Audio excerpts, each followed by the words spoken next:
தேவ சித்தம் நிறைவேற என்னையும் ஒப்படைக்கிறேன். இப்போது சமாதான ஏஜி சபையின் தலைமை போதகர் பாஸ்டர் ஆர் கிளாரன்ஸ் மருதையா அவர்கள் தேவனுடைய செய்தியை கொண்டு வருவார்கள். கிறிஸ்துவுக்கள் அன்பானவர்களே, இந்த நாளிலேயும் இந்த ஊடகத்தின் மூலமாக உங்களை சந்திப்பதில் மகிழ்ச்சி அடைகிறேன். இந்த நாளிலே ஆண்டவர் நமக்கு தரக்கூடிய வார்த்தை என்னவென்றால், உம்முடைய சித்தம் பரமண்டலங்களே செய்யப்படுகிறது போல பூமண்டலே செய்யப்படுவதாக. ஆண்டவராய் இயேசு இந்த உலகத்தில் இருந்த பொழுது அவருடைய சீஷர்களுக்கு எப்படி ஜெபம் பண்ண வேண்டும் என்று கற்றுக் கொடுத்தார். அப்படி கற்றுக் கொடுக்கும்போது அவர் சொன்ன வார்த்தை என்னவென்றால், பரமண்டலங்களில் இருக்கிற எங்கள் பிதாவே, உம்முடைய நாமம் பரிசுத்தப்படுவதாக, ஹalloed be thy name.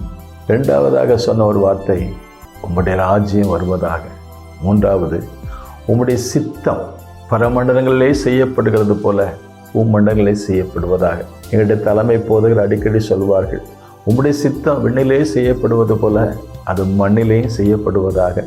அந்த மண் என்று சொன்னால் இந்த நாம் பார்க்கிற அந்த பூமியின் மண்ணல்ல, இந்த மண்ணிலிருந்து உருவாக்கப்பட்ட மண்ணிலாகிய நாம் இருக்கிறோமே, நம்முடைய மண்ணாகிய சரீரத்தில் மண்ணாகிய நம்முடைய வாழ்க்கையில் அவருடைய சித்தம் அது விண்ணிலே செய்யப்படுவது போல பூமண்டலங்களையும் செய்யப்படுவதாக என்று அவர் கற்றுக் கொடுத்தார். அவர் கற்றுக் கொடுத்ததோடு கூட மட்டுமல்லாமல் வேதம் நமக்கு சொல்லுகிறது, அவர் வாக்கிலும் செயலிலும் வல்லவராக இருந்தார். எதை சொன்னாரோ அதை செய்தார்.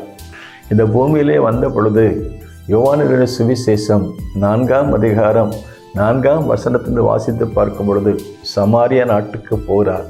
சமாரியா நாட்டுக்கு போகிற வழியிலே அவர் பகலிலே வெயில் நேரமானபடினால களைத்து போனவராக யாக்கோபு தன்னுடைய குமாரனாய் யோசேப்புக்கு கொடுத்த அந்த கிணற்றண்டையிலே அவர் இளைப்பாறும்படி சென்றுள்ளார் என்று சொல்லி வேதம் சொல்கிறது. அப்படிப்பட்டதான சமயத்திலே அந்த இடத்துல தண்ணீர் எடுப்பதற்கு ஒரு சமாரிய பெண் வந்து தண்ணீர் எடுக்க வந்தபோது தாகத்துக்கு தா என்று சொல்லி கேட்டார். உடனே அந்த பெண், அவள் நீர் யூதனாக இருக்க சமாரிய பெண்ணிடத்தில் எப்படி கேட்கலாம் என்று சொல்லி அவருக்குள்ளே ஒரு சம்பாஷணை நடக்கிறது. அப்பொழுது ஆண்டவர் சொன்ன வார்த்தை, உன்னிடத்தில் கேட்கிறவர் இன்னார் என்பதை நீ அறிந்தாய் என்றால் நீயே அவருக்கு கொடுத்திருப்பாய், அவர் உனக்கு ஜீவ தண்ணீரை கொடுத்திருப்பார். ஒருவருக்கொருவர் சம்பாஷணை செய்து பேசி வரும்பொழுது என்னுடைய வாழ்க்கையில் ஏற்பட்ட தனிப்பட்ட வாழ்க்கையில் குடும்பத்தில் ஏற்பட்ட காரியங்களை சொன்னபோது முதலாவதாக யூதனாக பார்த்தாள், இரண்டாவதாக தீர்க்கதரிசியாக பார்த்தாள், அதற்கு அப்புறமாக மேசியாவாக பார்த்தாள். அதற்கு அப்புறமாக அவருடைய வாழ்க்கை மாற்றப்பட்டு ஊருக்குள்ளே போய் அநேகரிடத்தில் சொன்னாள், நான் இங்கே வந்து பாருங்கள், நான் செய்தவைகளெல்லாம் ஒரு தேவ மனுஷன், ஒரு தீர்க்கதரிசி, ஒரு மேசியா என்பதை காண்கிறேன்னு சொல்லி அந்த ஊரையே ஆண்டோடு சமூகத்திலே கொண்டு வந்தாள் என்று வேதம் சொல்கிறது. இப்படிப்பட்டதான அந்த சூழ்நிலையிலே சீஷர்கள் வந்து அவளுக்கு சாப்பாடு கொடுத்த போது, நீங்கள் அறியாத ஒரு போஜனம் எனக்கு இருக்கிறது என்று சொல்லி, என்னை அனுப்பினவருடைய சித்தம் செய்வது என் போஜனமாக இருக்கிறது. அருமையான தேவனுடைய பிள்ளைகளே, தேவ சித்தம் என்ன, தேவனுடைய விருப்பம் என்ன, தேவனுடைய திட்டம் என்ன, நம்முடைய வாழ்க்கையில், நம்முடைய பிள்ளைகளுடைய வாழ்க்கையில், நம்முடைய குடும்பத்தின் வாழ்க்கையில் இந்த நாட்களில் ஆண்டவருடைய சமூகத்தில் அதிகமாக நெருங்கி கேட்போம். ஆண்டவரே, எங்களை குறித்து என்ன திட்டம் வச்சுக்கிறீங்க?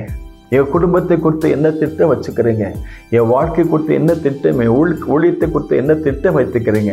இன்றைக்கி காலையில் ஒரு குடும்பம் காலையிலே ஒரு ஃபோன் செய்து சொன்னார்கள், பாஸ்டர், நாங்கள் ஒரு நல்ல முடிவு எடுக்க வேண்டியிருக்கிறது.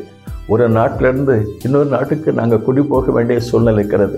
இதில் தேவனுடைய ஆலோசனைக்காக ஜெபம் பண்ணுங்கள், தேவ சித்தம் நிறைவேற ஜெபம் பண்ணுங்கள். எங்களுடைய ஆசை விருப்பம் அல்ல, தேவ சித்தம் நிறைவேறுவதற்காக ஜெபம் பண்ணுங்கள். ஆகவே என் சித்தம் இல்லை, உங்கள் சித்தம் இல்லை, தெய்வ சித்தம் நிறைவேற ஆண்டவராக இயேசு கிறிஸ்துவை பின்பற்றுவோமாக. இந்த செய்தி உங்களுக்கு பிரயோஜனமாக இருக்கும் நம்புகிறேன். வரும் நாட்களிலே ஆண்டவராக இயேசு எப்படிப்பட்ட சித்தத்தை நிறைவேற்றினார் என்பதை குறித்து தொடர்ந்து நாம் வசனத்தை தியானிப்போம். கர்த்தர் நம்மை ஆசீர்வதிப்பார். May God bless you. தேவ சித்தம்